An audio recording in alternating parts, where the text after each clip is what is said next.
네, 안녕하세요. 좋은 하루 됩니다. Hello, everyone. I am Carla, and today we are going to tackle about uh, double ending vowels. Nung nakaraan sa recording natin, we have the double consonants or combined consonants. So, ngayon naman, ang itatakal natin is the combined vowels or diphthongs vowel.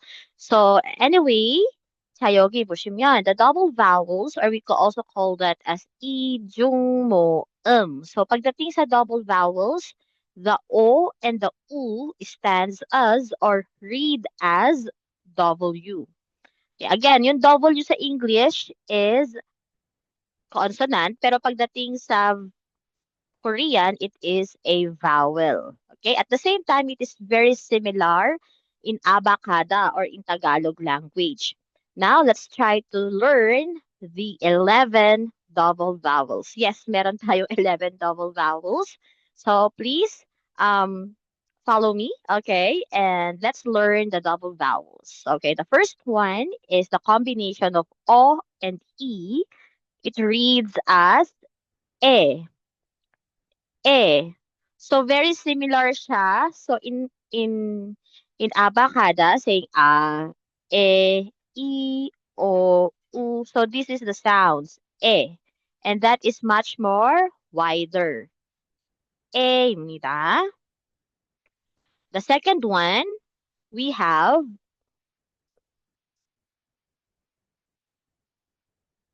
ye.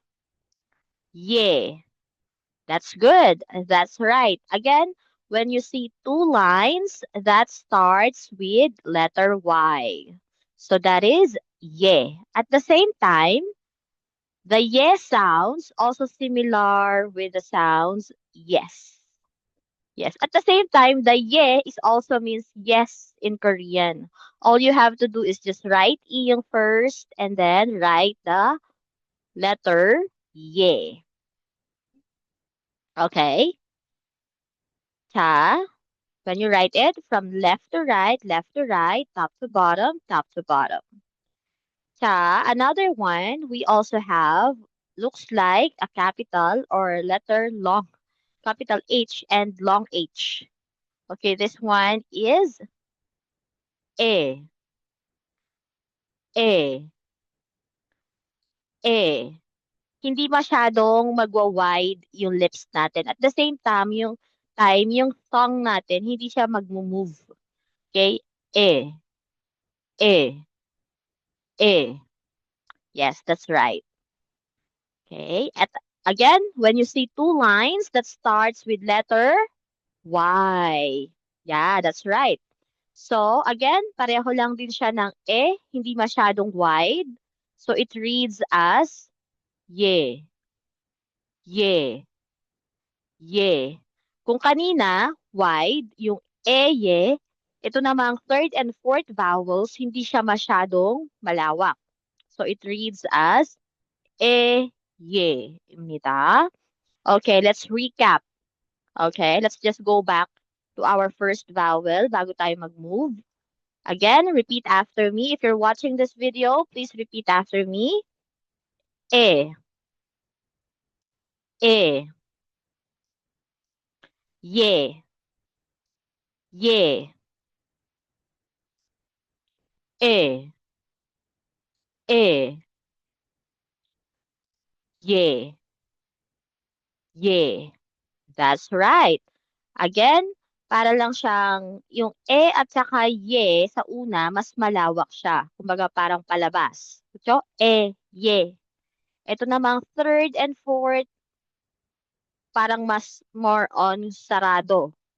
Close lang, hindi masyadong wide. 그쵸? 이거는 예, 예입니다. 자, again, 예, 에, 예. Yeah. So honestly, even Koreans, it's hard for them to recognize these four vowels. So again, so stay with us. Okay, please try to familiarize and read or practice the sounds. Okay. The next one, combination of O and A. O and A. So it reads as oa, oa, oa. Igonin? Wa. Wa. So same sounds as wa, we, we, wo, wu.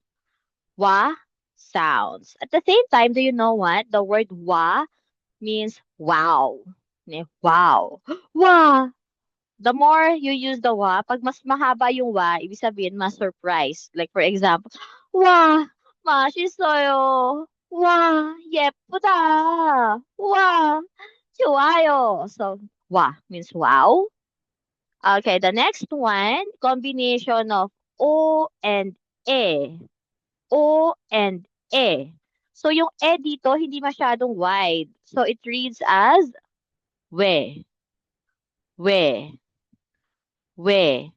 At the same time, yung we na ito, this is the right spelling of we means why.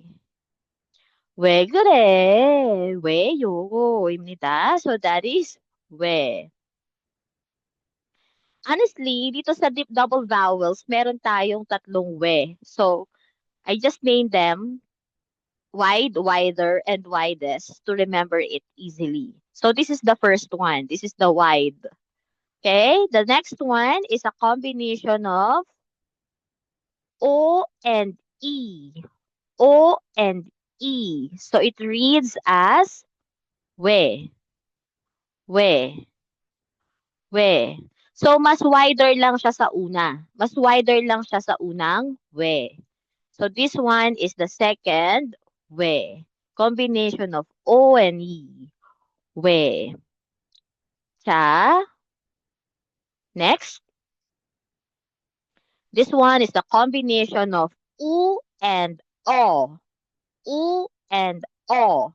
So, this one is wo. Wo. Wo. 맞아요. 잘하셨어요. 다음에. Okay, this one is the combination of U and E. U and E. So this one, again, this one is the widest. I named this widest, okay? So wider than the first and second we. So it reads as we, we, we. So I believe may ganun tayong sound sa Philippines, di ba? Like for example, pag may sinabi sa atin yung kaibigan natin or ka-close natin, tapos gusto nating lokohin or hindi natin pinaniniwalaan, we just say, we, di nga. So, we. So, same sounds as that. We, we. 잘하셨습니다. Okay, let's just recap the three we. Repeat after me. 따라하세요. We, we. Second one, wider than the first. We, we. We. Okay, the third one, it is the widest. We, we, we. 잘하셨습니다. Okay, repeat after me. We, we, and we. Ne, honestly, wala rin sila masyadong pagkakaparehas. Pagkakaiba pala. So, maliban sa spelling, very light lang talaga or minor lang yung kaibahan nilang tatlo. So, but please try to memorize this one. Okay, next one, second to the last. We have combination of U and E. U and E.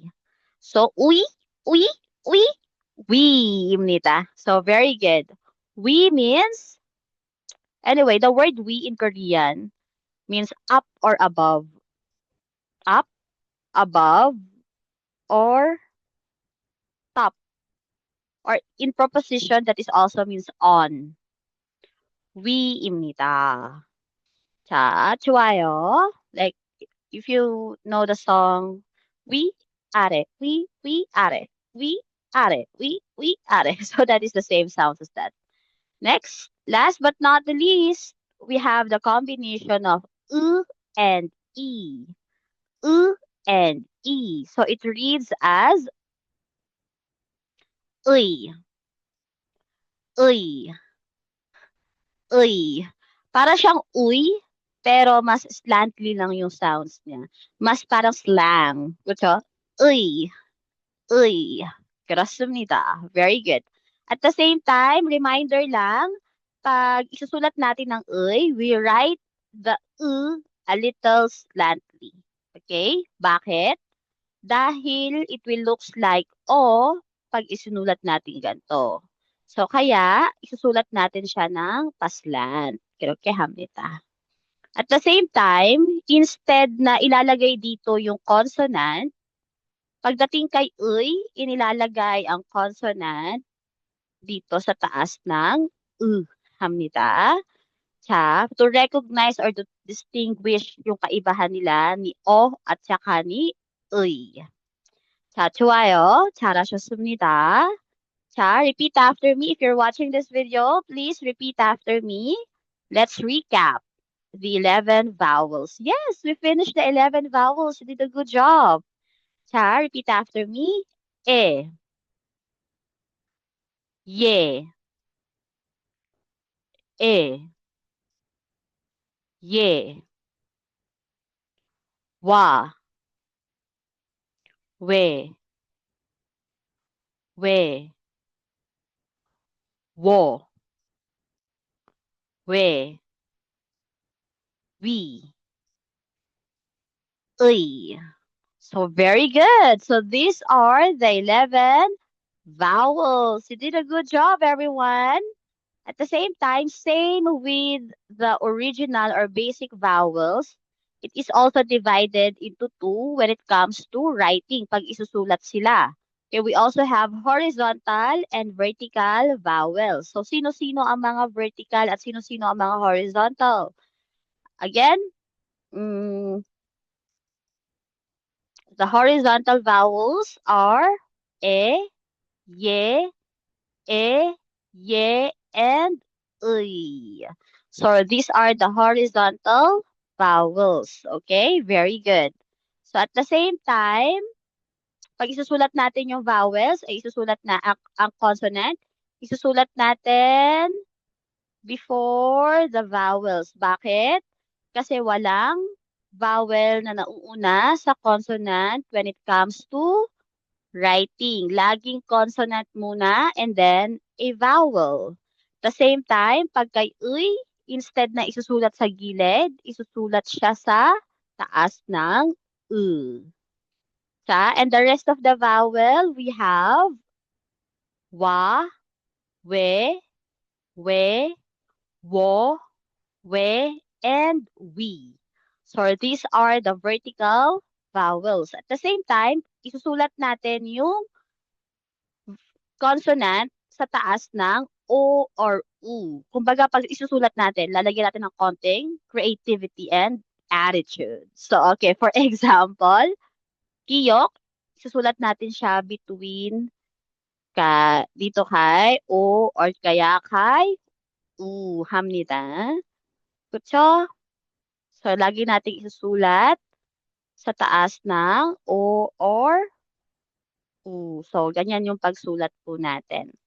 Okay, you did a good job, everyone, and I hope you learned and you study, no, yung itong ating pong double vowels. If you have any questions, just let me know. You can send me a message, and please don't forget to follow me in Facebook, Instagram, or TikTok, and even YouTube.